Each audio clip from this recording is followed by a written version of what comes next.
사람이 살아가는데 꼭 필요한 옷, 음식, 집. 이것을 통틀어 의식주라고 말합니다. 이 중 하나라도 모자라거나 없다면 굉장히 곤란한 상황에 처한 것이죠. 옛날부터 집은 사람이 살아가는데 가장 기본적인 요소 중 하나로 보았습니다. 그리고 지금도 집을 사기 위해 평생을 일한다는 말이 있을 정도로 아직까지도 집은 가장 중요한 자산 중 하나입니다. 그런데 세월이 흐르면서 집의 형태나 기능들이 많이 변하기 시작했는데요. 한국은 주택에서 주로 살았으나 어느 순간부터는 아파트를 많이 짓기 시작하면서 요즘에는 아파트를 더 선호하는 추세입니다. 2019년 기준 아파트에서 사는 가구 비중이 주택에서 사는 가구 비중을 넘어서며 실제로 주택에 사는 사람보다 아파트에서 사는 사람이 더 많아졌습니다. 하지만 여전히 주택을 선호하는 사람도 있으며 모두 장단점이 존재합니다.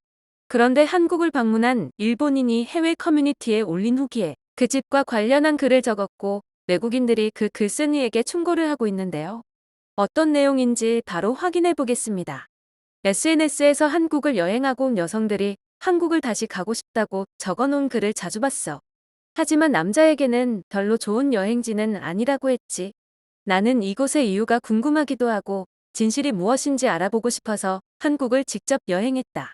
그리고 저번 주에 일본에 돌아왔는데 이제서야 한국 여행 후기를 올려. 참고로 나는 한국에 어떠한 편견도 가지지 않았기 때문에 다른 일본인들의 후기보다 조금 더 중립적인 후기라고 볼 수 있어. 그리고 내가 가장 알 수 없는 부분 중 하나가 집이야. 서울만 그런 건지 아니면 한국의 다른 지역도 똑같은 건지 모르겠지만 버스를 타고 이동하는 내내 모여있는 아파트를 계속 보게 되더라. 아시아에서 일본의 뒤를 이어 선진국이 되고 싶다 말하는 한국이지만 현실은 아직 멀었다는 사실을 여행하면서 계속 느낀 내 생각이야. 일본을 포함해 미국이나 유럽도 마찬가지로 아파트는 보통 서민을 위한 가난한 사람이 주로 거주하는 형태이기 때문에 상대적으로 돈이 부족한 사람들이 사는 아파트가 많다는 것은 한국의 현실을 대변하는 것이며 그만큼 가난에 헐떡이는 사람이 많다는 뜻이겠지. 한국의 국가 GDP가 일본의 3분의 1 수준까지 성장했다는 정보가 있지만 아마도 한국이 거짓 정보를 발표한 것이 아닐까 하는 생각이 들더라고. 한국과 GDP가 비슷한 이탈리아를 여행했던 적이 있는데 아파트는 거의 본 적이 없으며 또한 캐나다도 마찬가지로 대부분 주택에서 살고 있었다. 하지만 서울은 동서남북 어디를 보든 높은 아파트가 보였고 아파트 대신 주택이 모여있는 곳은 80년대 일본을 보는 듯 했다. 나는 일본으로 돌아와 인터넷으로 정보를 찾아보니 한국인들은 주택보다 아파트에서 더 살고 싶어 한다고 해. 나는 한국을 여행하는 동안 높은 아파트를 볼 때마다 만약 지진이 발생하면 도미노처럼 무너지기 시작해 서울은 초토화가 되겠구나 라는 생각이 들었다. 그리고 좁은 공간에 많은 사람들이 모여 살기 때문에 주차 문제도 필연적으로 발생할 것이다. 또한 이웃 간의 문제도 많을 거라고 예상이 돼. 또한 높은 층은 겨울과 여름에 낮은 층보다 더 춥고 더워서 살기 힘들지 않을까라는 생각을 하게 되더라. 그리고 무엇보다 한국은 산이 많다고 느꼈는데 아파트는 자연과 전혀 어울리지 않았으며 자연 친화적이지도 않아서 부정적으로 볼 수밖에 없더라. 한국인들도 좁은 아파트에서 살 수밖에 없는 이유가 존재하겠지만 한국을 여행하고 부유한 일본에서 태어나 다행이라고 생각했어. 그나마 장점을 말해보자면 아파트 근처에는 전봇대가 하나도 없더라. 이건 좀 신기했어. 내 의견을 정리해보자면 꽤나 많은 부분에서 일본과 닮아있지만 30년 전에 일본과 닮아있기 때문에 다시 한국을 여행하고 싶다는 생각이 들지는 않더라. 글의 내용은 여기까지인데요. 이 글쓴이는 일본이 GDP를 조작했다는 기사를 본 적이 없는 건지 아니면 알고 있으면서도 마치 한국이 그랬다는 듯이 외국인들을 속이려는 건지 모르겠지만 해당 글을 본 대부분의 외국인들이 오히려 글쓴이에게 충고를 하고 있습니다. 그럼 좀 더 자세한 해외 반응 알아보도록 하겠습니다.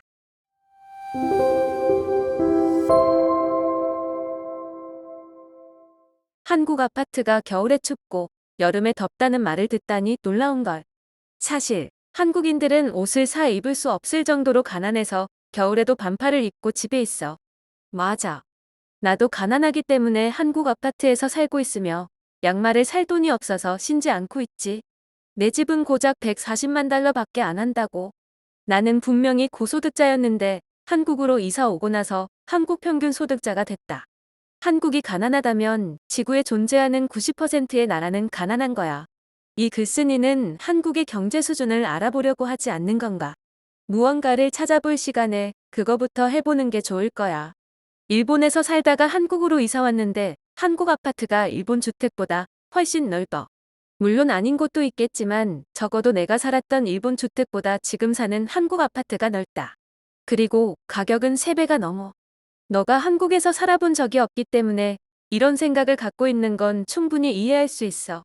하지만 너가 말하는 현실은 너가 아는 현실과는 많이 다를 거야.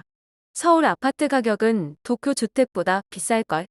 너는 지하층을 헬스장과 골프장 등 여러 인프라가 존재하고 1층에는 편의점이나 마켓이 존재해.